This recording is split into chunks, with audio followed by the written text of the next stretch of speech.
Welcome to the In the Arena podcast. My name is Jared Miguez, a co-host on this podcast that brings you the inspiring stories of our clients who are leaders and innovators across different industries in Southeast Louisiana. They are visionary entrepreneurs, savvy real estate professionals, media creators, military business owners, and community champions. And we are going to showcase the remarkable achievements and share their personal stories. Tune in for insightful conversations, valuable lessons, and motivational stories that are going to reveal their secrets to success and offer you insights to help you on your own path. Welcome to In the Arena Podcast. So today we have Cav, or Zach Cavaretta, Yes. Big Daddy, Hi. Italian. Somewhere in there. Yeah. Just a little bit. Just a little bit. Last name. That last name. So introduce yourself. Tell the world who you are, buddy. The elevator pitch of The elevator pitch. Zach. I've never done an elevator pitch. Now's the chance. It's actually It's a really long elevator. It's a long elevator. It's like a You're going- 70-story elevator. Yeah. You're going from ground floor to all the way to the tippy All top. the top. Yeah. Top of the empire. I'm Zach. Do I look at the camera? No, you look at No, us. you Yeah. just- Okay, hang I'll on, just you look just at you. talk Okay, about cool. Yeah, you're good. I wasn't sure. Zach Cavaretta. I do graphic design, photo, video, all that creative stuff, just art in general. I'm just big creator guy. Big creator guy. You don't give yourself enough credit because you're like, I'm surprised that you're not musical either. I was at one point. I played clarinet in elementary school, Clarinet? and then I gave it up. Why would you ever give up clarinet? I don't know. I actually picked drums, but we had a clarinet for my sister, so I was like, didn't have to buy an instrument. It was there, so I just went for it. But I did it for like a year and a half. Played bass clarinet for a year. What's that? What's the Is it difference? It's like a clarinet meets a saxophone, and then it's like 3 feet tall. Wait, I thought that was called an oboe. Similar to an oboe, but smaller.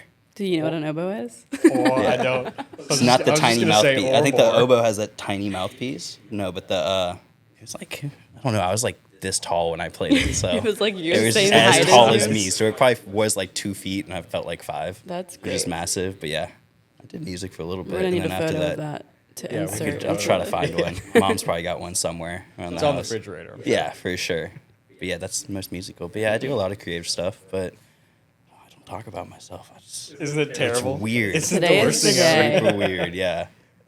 So what's your favorite type of art? Because like when I met you, it seemed like you were more into painting or like graffiti. For sure. Painting, I guess, painting and photography and video kind of all. Actually, no. Painting and drawing started when I was like 5. Always did it. But then I didn't start doing a lot of it, like actually painting, until I was probably a senior in high school, freshman in college.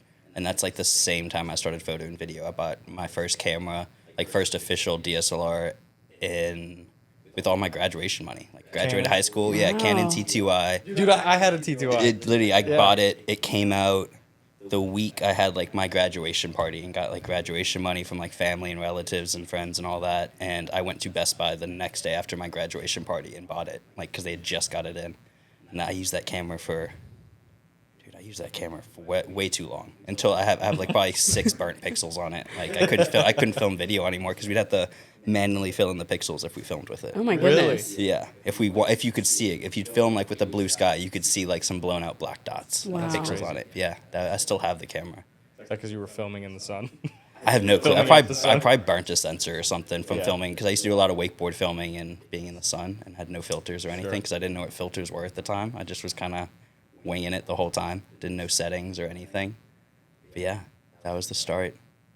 So they kind of happened at the same time. Okay. And they went hand in hand because I'd like GoPros and stuff like that. I'd film myself painting or drawing and make like little time lapses when Instagram used to have like the 15-second videos. I remember that. Yeah. Yeah. So that's like I started doing that. And I think that's when most people found out that I did art. Yeah. Because I always did art. My friends knew I did art, but I didn't really start posting it. I had like an album on Facebook of like just art stuff. I'd just take a picture with my phone and upload it. And that's about like the base of it. And then I was also on Sprint, so I didn't have an iPhone until like 2012 or 13. So I didn't have Instagram. I got my first So, like- iPhone in my senior year of high school. And I remember getting Yeah. Instagram and posting like 7 photos at once. And everyone was Yeah. like, all right, calm down. I had like a HTC Touch or something like that. Yeah. And they didn't have Instagram on the Yeah. App Store. Even have an App Store, I don't think. And that's kind of how it started. Wow. Yeah. Yeah. That's cool. So take us back to baby Cav or like little Cav. What got you into art? Are you from an artsy family? Like what got just Somewhat. Like my dad's very handy. Like he does a lot of woodworking, kind of self-taught or learning from I'm sure my grandfather taught him some things, but he's very good with that. My mom does custom like drapery and like she's a seamstress, works for herself. She has her own business and she's been doing that since I was a baby. So very creative. And then I remember the only memory I really have is my aunt, my dad's oldest sister. She went to arts college. She's a great pastel artist out in Colorado, and I remember hearing that she was an artist and thinking like she was a full-time paid artist, and I was like, that's what I want to do. Like I love drawing and like I want to do that. Let's do that. Wow. So from a young age, I've always wanted to do art as a profession. I just didn't know kind of how. Yeah. So that's kind of how I got into the whole art space. Then I take art classes and stuff like that outside of school, in school. So did you like, now do you look at that more as like a hobby? And obviously like you do video and get paid to do video and that, like which medium do you like prefer or, you know? Art, I used to try, like when I was in college, I was kind of trying to pursue like being a painter and stuff, but I kind of got turned off from it because I was like, I don't want this to become something that's like a job because it's so therapeutic to me. Like I get home and it's like, I'm just going to put like a YouTube on or some music on and paint for like 4 hours and just not think about anything and just kind of hang out. And then I started doing a lot of commission pieces and I was like not wanting, I just find myself procrastinating on doing a painting. Yeah. It's like, I don't like doing this anymore. So now it's turned into a hobby. Like it'll take me a year to finish a big painting. Like I do big like 3 by 5 foot canvases. So I'll take like my sweet time on them. Like just kind of do it as I want to do it. And like hit it when the inspiration Yeah, and it's like I'll strikes. get home and I'll be like, I'm not forced to paint. Like I was Yeah. like, I don't have a deadline on this painting for someone. I can just kind of come home, sit down and be like, you know what, I feel like painting. I feel inspired. Go sit down for however long I want to. When I'm done, I'm done. And then if I turn around and post it and sell it, that's awesome. But if not, I have some cool art to hang around the house. Yeah. So that's a lot of it. Like my house is filled with just my paintings, which is kind of cool. And then I get sick of them, cover them up, like paint over them and just paint something new. Or Nice. give them away as gifts or something like that. I'm so bad at drawing and painting, but I like love the idea of it. And I came up with the podcast idea literally this morning. I was like, I really want to do like a channel where it's called Horrible Paintings or Horrible Painters. And it's just like me and another person, and we have a canvas, and we just paint the whole time that I interview them. Yeah. And then we yeah. reveal it at the end, and it's bad. Well, Right. maybe. Or, like, show it. mine are bad, but like they could be good. Maybe I don't know. That'd Yeah. be cool to see But like the just, comparison. You flip them. Yeah, and just you're like whoa. we choose. Like, there's a different like picture we're trying to paint each time. Yeah. And then you just try to paint it, and like the hour, it goes by for like an hour, and you just like do the best you can, and then that's like you're doing something while you're talking. Yeah. Yeah. I don't know. That'd be It's kinda that'd cool. be funny, Yeah, and cool because idea. it's like so random and weird that I'm like, Right. it could just be like take off because it's just Yeah. like weird and funny. Yeah. It's But it is so different, too. therapeutic, and I feel like people don't do art sometimes because they're afraid of not being good at it. Yeah, it's But then like painting is so subjective and like for sure. you I'm know, a strong believer that anybody can get good at art. It's just sticking with it. yeah. I feel like a lot of people try to paint a portrait of someone and they paint it and they're like, that doesn't look anything like that person, and they get super discouraged and they just quit. And Right. It's like, well, you can't learn how to paint a portrait in a day. It's gonna take years. Like people that Yeah. paint portraits like been doing it for 10+ years and now it's like super good at it. That's a really good point. Yeah. Because like you can kind of apply that to any creative field. Like knowing the technical really isn't that creative. No, yeah, it's Understanding tools is not creative. anybody That's like can just learn how to use a engineering. paintbrush. Yeah, it's very similar, I'd say, with photography. Like if we looked at our first photos we ever took, Yeah. they're probably light years worse than what we're taking now. Like when Right. we're taking so much better stuff and like editing better, we know the software, we know the gear, like all that kind of stuff. It can be applied with so many things. Yeah. It's just actually sticking to it and Yeah. grinding it out and learning from it. Yeah, the creativity's in the brain. Exactly. It's just learning the technical skill. Yeah. You It's know? just, because to figure out what you want to paint, you got to come up with an idea, have that inspiration, that imagination, and then get after it kind of deal. Yeah. Very cool. Yeah. I'm gonna take up painting. You should. I really think that I'm onto something and I want to do it. And now that I have my camera, I'm like, I'm gonna buy another one. Yeah, you ready to go? Get both sides and then Yeah. like flip it. Yeah. I'm like, that'd how be fun. awesome. That'd be really good. So you can see the whole interview, And seeing it what can be everybody's done doing. like in a bunch of random locations. Like, Yeah, it you do it in doesn't a have, coffee shop. you know what I mean? Like, today we're going to paint this thing, and it just, See and what- it could be see what any type happens. of person. And because painting is the activity, it's like, that's what it's about. But really, Mm-hmm. you can ask the person any question. It doesn't have to be about like one particular subject. Yeah. Right. Just have a conversation. Sorry, You I'm could even totally change up taking the over your episode today, but I'm on to something. Send it. Go for it. You could even change up the like the mediums every time. Like one episode you do painting, one you do charcoal, Yes. pencil, watercolor. Yeah. Like you could just So switch it up. smart. Yeah, something like that. I'm going to do it. We're gonna draw Sharpies today or crayons or something. Yeah, crayons. Yeah, that'd be good. Throw them for a mix. Ask them which one they don't like. And Right. That's what they got to use. So with that art, what's your? To me, you have like a pretty distinct style as far as what I've seen. With like your like the nautical kind of stuff. Yeah, I did a lot. I made Tentacles. I made that character in college.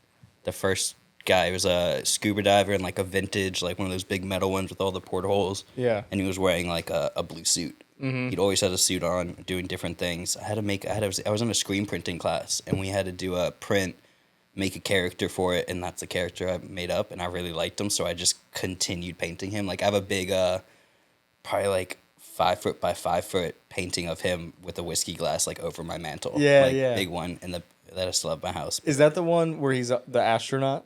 No, That's different? that's a different one. I have that one too. That's like the pink astronaut with the Yeah. skull. No, I have the diver, and he's like cheersing a whiskey glass. Okay. And like the back is just a bunch of collage, like magazines and stuff, That's kind of tight. sprayed over. But yeah, I did that guy was the nautical stuff, and then I got stuck on like tentacles, like as a pattern, and then it just people started liking them and asking me to paint like just full canvases with just tentacles and octopuses on it and stuff, and it just turned into a thing. Had Yeah. no plan to that to be my thing. It just kind of snowballed. And it's like They look sick though. yeah, it really worked cool. out, and I was just like, I haven't painted. I kind of hit the brakes on them for a while.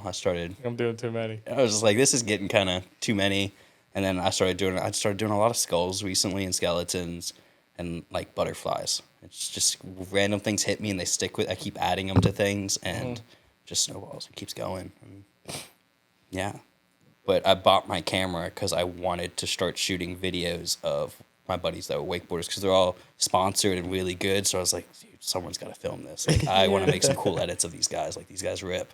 So I bought my camera and literally I used that T2i for everything. I was on the boat every day filming with them. Also, it's kind of like a cheat code to get on a boat and not have to pay for gas money. Because I was just like, oh, he's the camera guy. He's filming us. He gets to ride for free. He gets like however long he wants. Yeah. Like, I was like, That's yes. great. It was a good like little cut in. It's a good ticket. Yeah, and I was like, I'm down to shoot y'all, and I love to ride, so it's a win-win. Y'all Yeah. get content, I get to shoot, and I get to ride, and everybody's happy. Good to go. Yeah, that's kind of how I got in with Ruckus too. Like when I worked there, I was just the local guy that was filming and shooting everybody, and they're just like, dude, just start coming out, start filming for the shop and stuff like that. So I shot for the Mandeville shop for a while, doing that. Yeah, I miss that skate shop. me too. I was there. I worked there for 6-7 years until they shut down. That was like my second home. I was there every That's day, like a too. few people's Yeah, second that was my home. second home. I loved that spot. That was awesome. What was your first paid gig for video? Did like a trade? Does a trade count as like a first? I'd paid count gig? a trade. Trade, probably Ruckus. Then I would film. I would do some. They had before I even got heavy into filming for them. One of the owners gave me one of his old hard drives, just filled with old wakeboard footage and stuff they'd gotten over the years, and they had a folder that they were trying to just make some type of like montage with, and he gave me a bunch of store credit.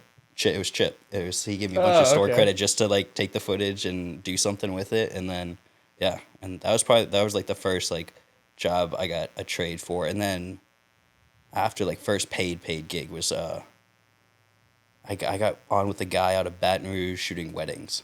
That was like first paid gig. Wedding it was gig. Brad, what's his name? I'm drawing a blank on his name, but it was Photo 225 out of I think Baton Okay. Rouge. I think it was Photo 225.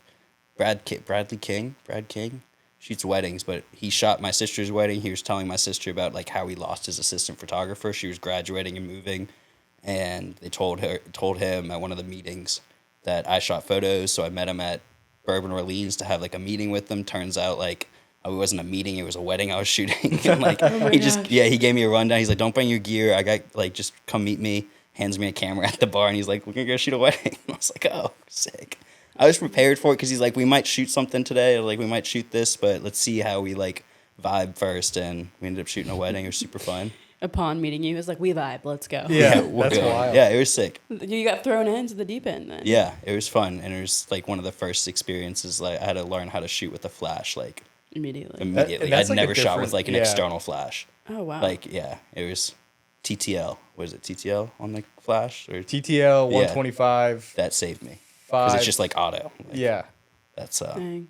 pretty bad at the terms. because you have to match the flash with the shutter. Yeah, and that that's didn't like a exist thing. in my mind. I didn't even know that was a thing. I thought you just strap it on. It was a better flash than the one that popped up at the time. I was like, big flash, little flash. This Yeah. one works better. And that's all I knew. Yeah. I had no clue Very interesting. what it was. Yeah, Flash Yeah. has gotten really popular lately. yeah. Or- I feel like or it's like- coming, but it's like Like paparazzi style. yeah, like that photography is really huge. big, like overexposed, like with the vignetting, like shadows and stuff. Yeah, I've been seeing that a lot, which is weird. And I feel like I need to. I don't own a flash. I've never owned a flash, so I feel like I need to get one because I've been shooting a lot of shows recently, and some of them allow you to have flashes. And I was like, this would probably help me a bunch because I'm shooting at like.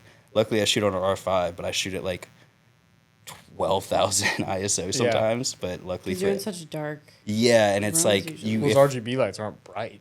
no, Yeah. and it's like sometimes they have the big screens that help, but like I filmed a show at the Metro during Mardi Gras, and there was literally no light. I was probably shooting at like 16,000 or something, like well over what I should have been shooting. But luckily, mirrorless cameras are fantastic, and you Yeah. could barely tell that there was any noise And or anything. Lightroom. Lightroom's great for photos. That denoise is my best friend. It's good. Yeah. That's a good segue. What's the hardest thing about shooting shows?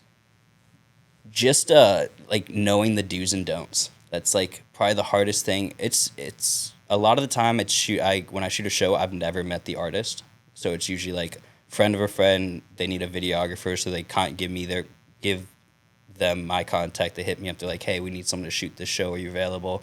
And I literally meet them 30 minutes before we go to the stage, or like an hour before we go to the stage. So it's very much like, hey, how you doing?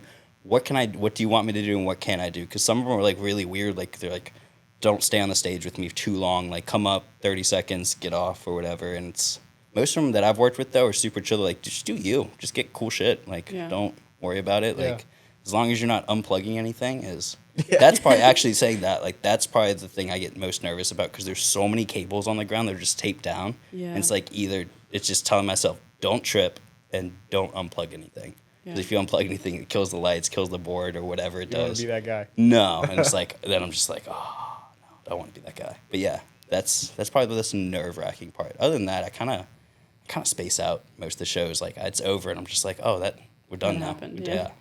But yeah, those are the kind of scenarios I like though. I like those run and gun, like no plan, just go as you like. Live events are just always so fun to me. Like I don't really have to do too much prepping. It's like have your shot list in order, like moments. But other than that, it's just kind of like keep your eyes open and just be like, okay, something's happening here. Because you can kind of like read the crowd at a show or read a DJ like when he's setting something up, or you can even talk to like.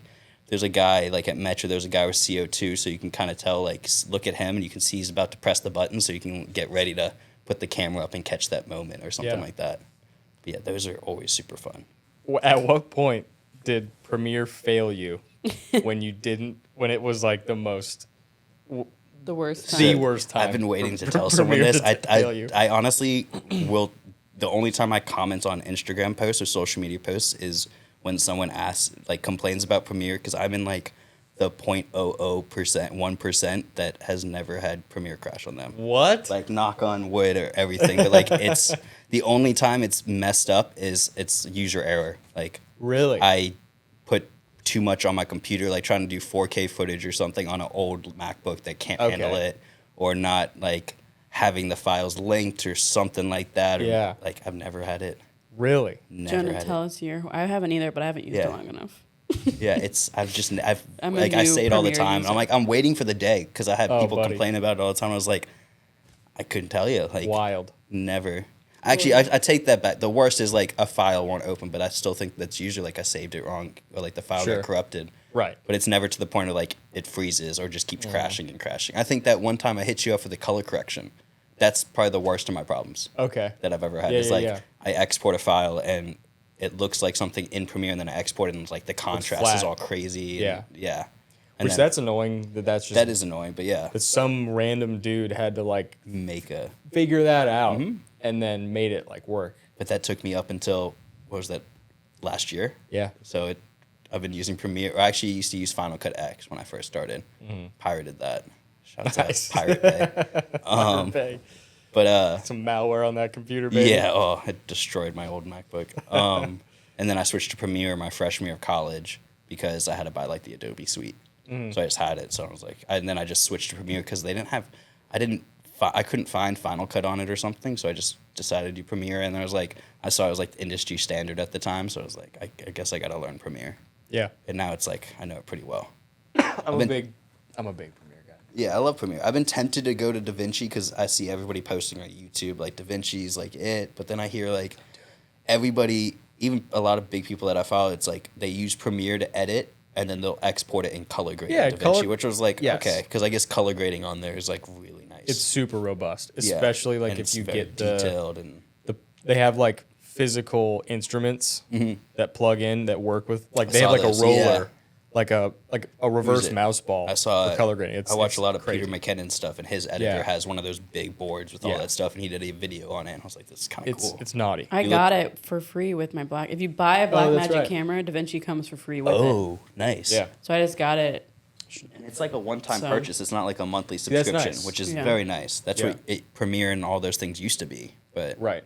Yeah. I don't know. I'm still Team Premiere, but I am too. I'm right there with you. Just Yeah. because also if you use like, so Josh uses just Final Cut, but he likes to do After Effects stuff on the music videos that we work on, and you can't use it. Doesn't After Effects and They don't Final play Cut nice, don't like, right? even though they're Adobe, they don't like co-sync, like where you can just right click on a Premiere file and go After Effects project Right. or Yeah. whatever, and it just opens up, and when you save in After Effects, it automatically changes in Premiere. It doesn't do that for Final Cut. So you Yeah. have to do like pick your clip you want, export it, put it in Final Cut, or put it in Premiere or After Effects, and then work on it, and then export bring it. it back. Yeah. Oh, woof. Yeah, I used to have to do that on my old MacBook because they couldn't handle like having both them open at the same time. So I know that pain, but Yeah.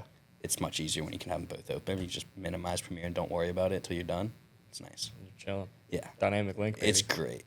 It's fantastic. I'm definitely pro Adobe. I love Adobe. Yeah, I'm pro Adobe.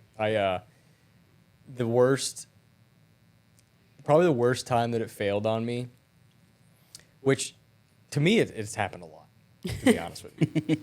But there was this one time where it was, and I think honestly it was these certain Mac computers.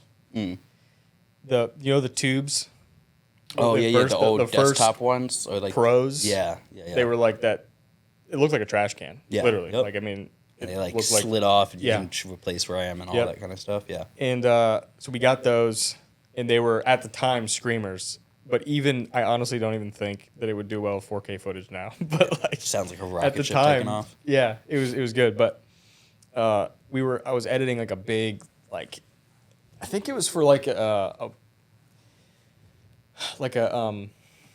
was a production master basically. So like it was a 20-minute sequence, but I had like click and cue, and like music. Like it was playing when the band was playing, but not Gotcha. necessarily anything was there. But it had to be in time. Yeah. Right. Had to be synced Yeah, up. exactly. So like at 3:36 is when the video starts, but I had to build in that click and cue track to like do whatever. Anyway, so like it was this huge project. There was like 3 songs, multiple video elements, and like all this stuff.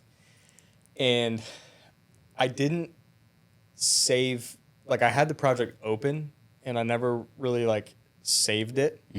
And there was this long gap, and it was before I think I had autosave off for whatever reason. Okay. Or it was delayed for a long time, like Yeah. once a day or like whatever. Yeah. And I edited it, and then it crashed. And it was almost done. It was like a Friday, and it was playing on the weekend, Yeah. and it crashed. And I tried to open it back up, and it was like back to like the first 3 minutes. Oh, Like all this, I was like, Yeah. did It you was- cry? I had an internal like. I would have cried. I didn't really know what to do in the moment, but we were able to use an assembly cut, like because I exported like 19 minutes or whatever Yeah. for to test it out. Yeah. And so we kind of like Use that. we zhuzhed the hell out of it. Actually, Trim that up. Yeah. So like we were editing the edited I've been clip. there. It was like it Oh, became man. like a Einstein I've done video that project, before. but Yeah.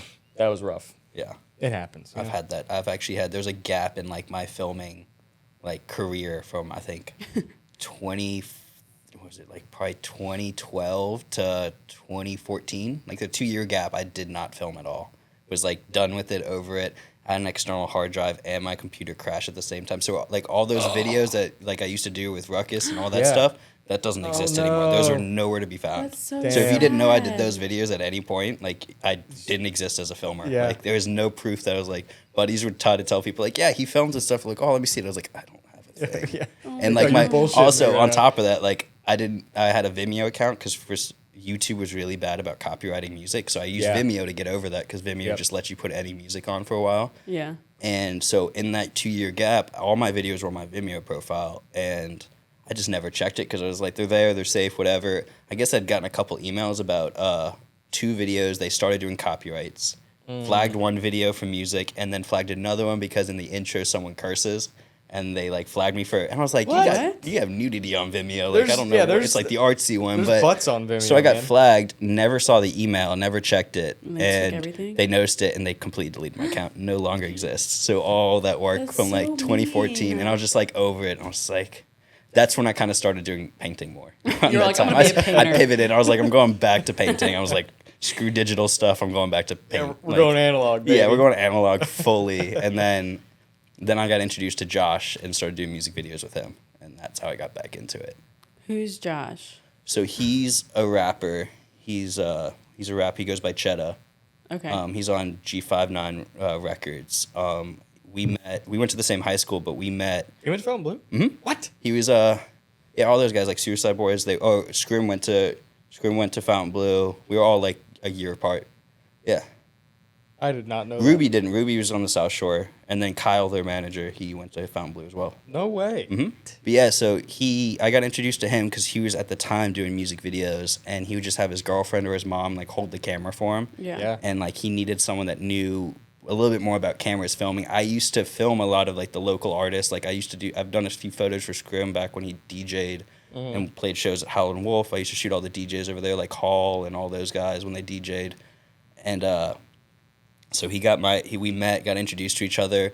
He needed a filmer. I said, yeah, and that's when we started. We've been going since 2014. So Yeah, y'all been like 8 years now, Rolling, something like yeah. that, 8+. And he's like the perfect person to work with because he's very hands-on and he knows how to edit. So all the videos we do, he does all the editing. Oh, Yeah. wow. So I basically help on the technical side and like co-direct. Like we'll have a brainstorm session, shows me the song, his ideas, and then like he'll break down scenes because he has the whole video basically made in his head.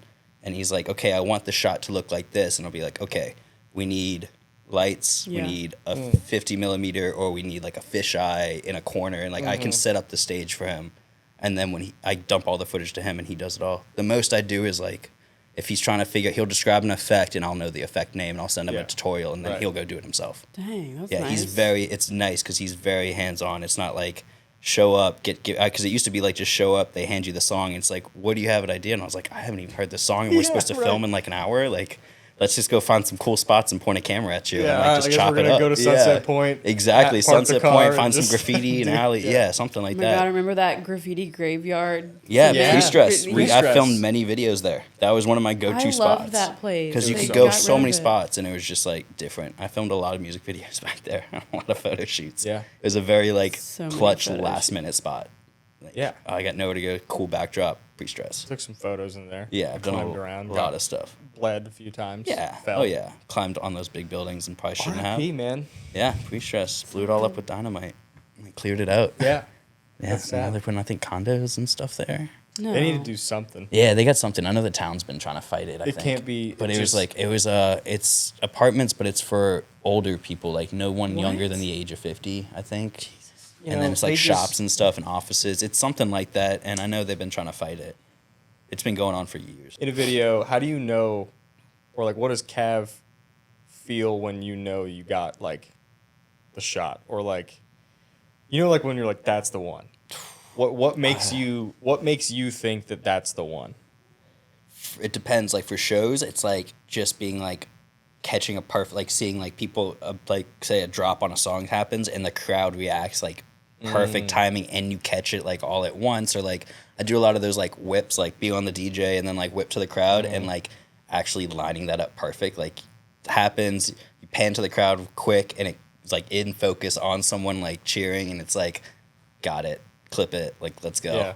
And then for music videos, it's just like, because we do multiple takes for shots and it's like finally getting like the one that lined up perfectly, like the artist is perfectly doing exactly, like their mouth is good, visual, like lining up with the lyrics, everything just kind of lines up. And it's just, I feel like it's just more of like when an aesthetic like lines up for me, it's like that looks really good. Yeah. When it's cropped perfect and all that. It's hard to like pick like an exact You just moment. feel It's it just though, like right? you just feel it's like a weird internal like you got it and it's like, yep, got it. Yeah. And then you really know when you got it when you show it to the person. They're like, "Yep, that's it. Yeah. That's the one. Mark it." Yeah. Yeah. It's different for different things. It's like take it back to skateboarding. Like when someone lands the trick and you got it all in frame. It's like we don't have to do any more. It's perfect. Like got it perfectly. Yeah. Let's go. Because plenty of times I used to film tricks and it's like, well, we got it on camera, but it wasn't cropped the best or it was like a little out of focus or something like that. But when all those things line up, it's like you get super hyped. Like I'll go back and rewatch that clip 100 times and be like, "Oh yes, I did that. I got that." Yeah. So good. That's awesome. But yeah. It's funny you said skateboarding because I literally have that Oh, there you go. in my notes. Look at you. What has skateboarding taught you? The classic fall and get back up.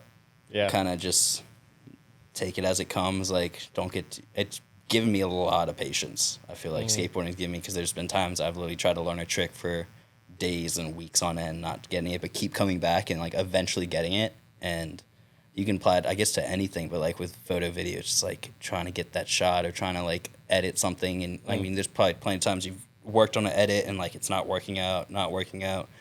Step away and you come back and then everything starts falling into place perfectly. And it's like, why couldn't I think of this like 2 to 3 days ago? Like it just finally lines up. Yeah. Yeah, that's just skating's mainly just taught me like patience and like not to fully just like have a tantrum and give up kind of deal. Right. Like just stick with it and you'll eventually get it. You just got to keep trying. Are you more of an introvert? It depends, but yes and no. Like I kind of recently in the past years like forced myself, because I get like anxious kind of before like I go do a shoot or something, but then like I get there and I'm just like, this is nothing. Like, Yeah. I build it up in my head. So that's what makes me more That introvert. imposter syndrome, baby. Yeah, Yeah. I have big time imposter syndrome for sure.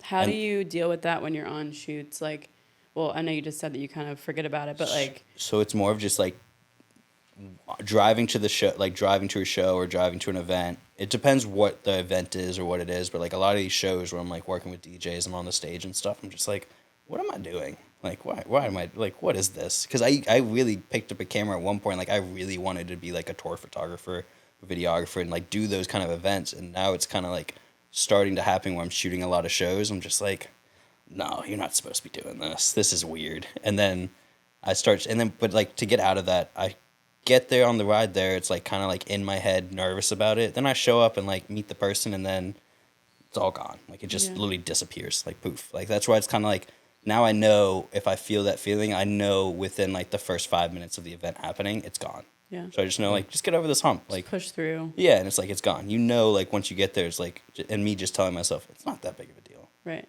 And then it's like, you get there, things happen. And then like I said earlier, it's like, I get big tunnel vision when I shoot these shows and like, or any kind of event music video. Like when I'm shooting, I just get tunnel vision. I kind of blank out a little bit.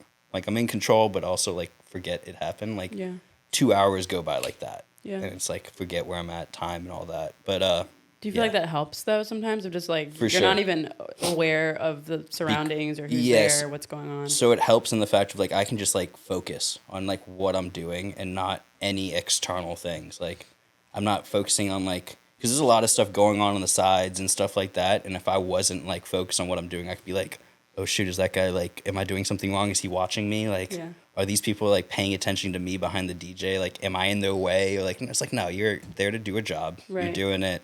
No one really even noticed you. Because then I started thinking back, like when I watch a show and go to a concert, You don't ever I never notice. noticed the photographer. And then I look back at That's footage true. of other people Yeah. and I'm just like, oh, that dude was on stage the entire show. And like, I didn't even know he was there. Yeah. So it's like starting to think like that. And it's like, no one even knows I'm here kind Right. of deal. Also, like, at least I feel this way now that I'm getting more into being behind the camera, is like people want you there. Like Yeah. you are doing a Yeah. very cool Yeah. job. Yeah. You're capturing the moment. Like Yeah. you're capturing their vision and they've chosen you Exactly. to be there because they know that you're good and they Yeah. know that you're good. It's So like- it's like, I feel like I would feel like more important. Maybe that's just me and my Yeah. like No, ego. it's like a Almost sexy like- gig. Yeah. to have. Yeah, where you're it's like, no, got- I'm actually like here to capture you doing your thing. Yeah. So like, I belong in this space. It's kind of like reminding myself, it's like, okay, this person recommended you to this other person to shoot for them.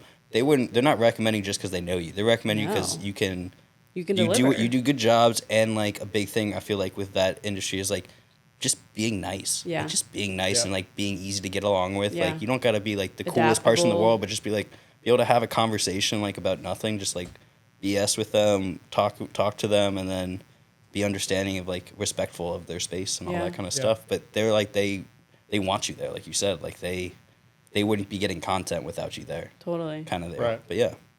Because like a lot of those jobs to me are recommended jobs. It's not like me applying for them. So it's I feel I feel like, like if in I'm this getting industry, them, I have to be doing something right. it's so Right. word of mouth. Yeah. Yeah, a lot of it.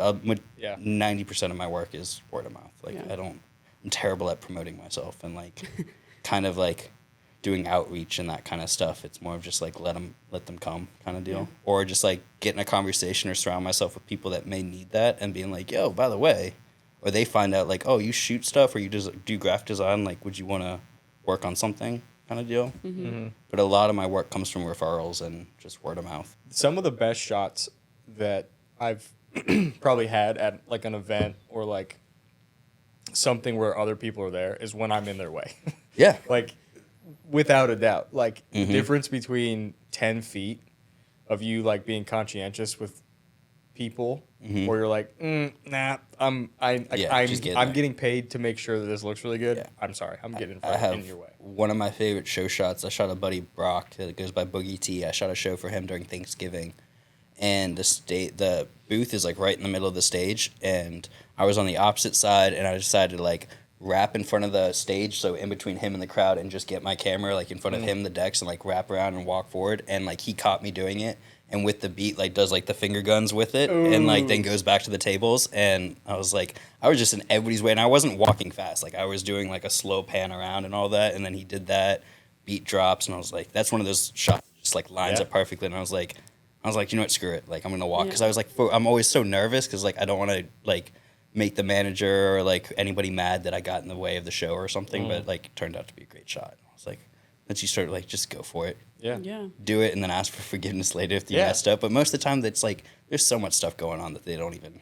No. Don't I feel even like most know. people wouldn't notice that. No. And it just No. goes back to like, I think you were saying this earlier, just like when you have to take up space sometimes Mhm. to get deliver something. and, Yeah, you know, and to come up with 100%, something yeah. beautiful. And it's like, You got to be a little intrusive. Yeah. Sometimes. You can't have all just like, 20 millimeter shot No. the entire video. Yeah. It's like, we got to get up in there. And that's how I got You for know? some stuff. It's like I'm sitting there with a zoom lens in the back of the crowd or like back or something at a wedding or something. Just like, and then you look at my shots and it's like I've shot the same angle all night. And Yeah. like, how am I gonna make an edit out of this? Or like, how can I give a batch of good photos when 80% of them are just long distance, like not Right. up close or anything like that. Right.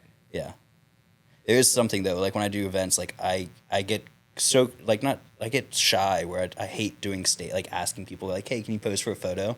Like I hate bugging people like Oh, that. yeah. I'm a big like candid shot guy, like video and photo, like getting those candid moments. I love that. I love like the no one's paying attention, no one knows you're there, like fly on the wall kind of style. That's Yeah. like one of my favorites. Yeah, capturing the moments. Yeah, like I'm not a big fan of like pose shots, especially for photography. Like I like those like yeah, I love candid. just random candid shots. Like Yeah. I love shooting BTS stuff. Like on a shoot, and like they're doing something, and then I'm just in the corner and just like snap a shot of them, like It feels setting more the scene up. cinematic to me. Yeah, and it's just, I feel like it tells more. Like Mm-hmm. it's got kind of a story to it. 'Cause it's like, oh, what's going on in here? Like, and it gives a lot of people like an angle, like what goes into something. Like so, like shooting those behind the scenes shots for music videos. It's like the fans don't get to see like the setup or like where it's like you see the video and it looks like we're in this one room and it's like really like this big of a room, and it looks like a much bigger room, and it's like, yeah, we're in a corner of like a warehouse. We're not in like a big set or anything. Yeah. Yeah. Yeah, it opens up the world. Yeah, she's outside like, of the frame. oh, you're not like, and I'm just like, you don't even have lights. It's like me on an old tripod and just like a camera and on like a step ladder, like kind of deal. Like I love those shots. Yeah, I love the BTS kind of stuff. Some of the best stuff is where you're shooting with the weirdest shit. Like I think that's why I liked a lot of action photography, like the wakeboarding and skating, because it's like that person knows you're shooting, but they're in their own mind, in their own world, trying this trick, and you're just trying to find the best angle to capture them, and it's not fully posed because you're just capturing it at the right moment. Right. But yeah, always been a fan of that. I love it. Yeah, do you feel like sometimes it's kind of hard when you've found a formula that works, and like at what point do you abandon that proven formula? Yeah, that like, comfort. Well, dude, like I feel like with events, I got events locked. Mm-hmm. Yeah. Like, and it's like so easy for me to like keep doing the same because I know it works. Yeah, I know, like You know? kind of like set up a time like beginning, middle, end, like kind of like right. And if you're walking through somewhere, like the start, like show the entrance, middle, and then the exit, kind of. Right. Yeah. I get shoved up my formula work doing Sterling events for like the 9 to 5 job, like doing events for them, because every photo I take is like a stage photo. So it's like getting people at like an event, be like, can you guys get together? Like, let me shoot this. And it's like, so it forces me to get out of that zone. And it's like, I know these people are already don't want to be in front of a camera, which doesn't help either. Like, it doesn't help with the mental, because I'm like, you guys don't want to be photographed right now, but hey, my boss needs me to get a bunch of photos for like the archives, so like company events, so we can show in our newsletter like we had a great time. Yeah. But yeah, that really forces me out the comfort zone, trying to stage stuff like that. Yeah, you gotta. It's hard. It helps though. Like I need to get comfortable with it, because it's something that's not going to go away from me. Like it's gonna be something I have to come across in jobs.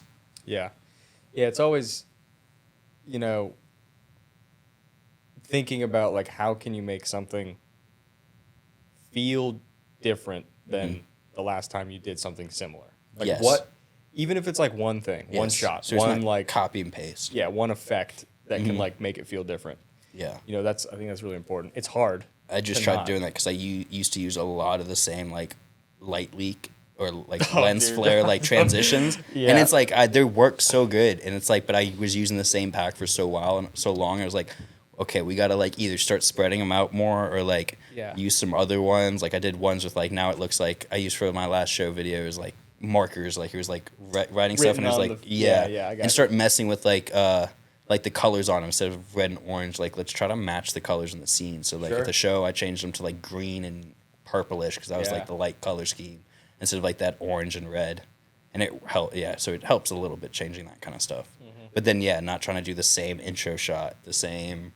Right. I used to do like the same a lot of for the real estate, like for Sterling, like the same intro drone shot. Yeah, just straight through. Like set the tone, and it's like, because it's easy. It's like, okay, establish where you are. We're at this shopping center.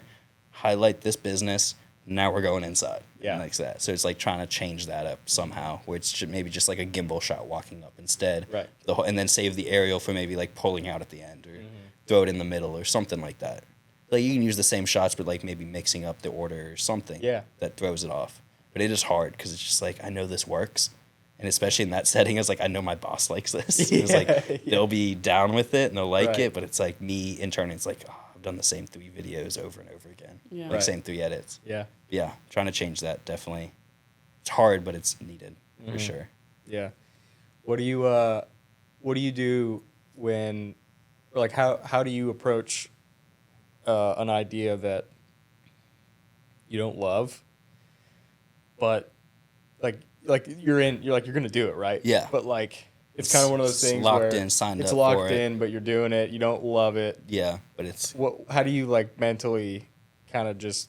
So those are the hard ones. Those are ones like I kind of do this. Like hopefully no one really sees it, but like I tend to give myself a longer period of time to work on it, like, so I set my due date a little bit farther because I know I'm gonna procrastinate a little. I know like after I shoot it, I'm not getting after it the next couple days. Like I might wait a week till I get after it because it's like, not like a week might be too much, but like I'm gonna wait a little bit. I'm gonna have to sit on it and let it sit in the back of my head, like the idea, and be like, because a lot of those jobs that I don't like to do or like I'm not too like inspired by, it's the ones I can't. And it's not like I could throw it together, but it's like I want to give a good product, and it's like I have to sit on this for a while because I have no clue how I'm going to edit this and like make it cool or make it something. So it's like, let me sit on it, think about it for a couple days, and then like hopefully something sparks. Hopefully something strikes. Yeah. And then if it doesn't, then like, okay, let's just start grabbing clips and start building a timeline, and then just eventually at 1 hour mark or some hour mark, something hits. Yeah. Eventually, that's like the formula for me. If I can't think of something, just start building it out, play around with it, and I might go through 100 different timelines, and then eventually something will start like snowballing, and it'll eventually work. And then that process, once it clicks, It's like game 2 on. Like hours. once It's you just get, like, once you get that might take a day or two or a couple days or hours and hours to get to that point. But once it does, it's like, oh, we're done. Yeah, you're there. We're there. It's going to take no time. It's like Yeah. riding a bike at that point. Right. But it does. Those are the jobs that usually make me take a long time to figure out and Chew like, on. get on. Yeah, it's just like, Do you enjoy the editing process?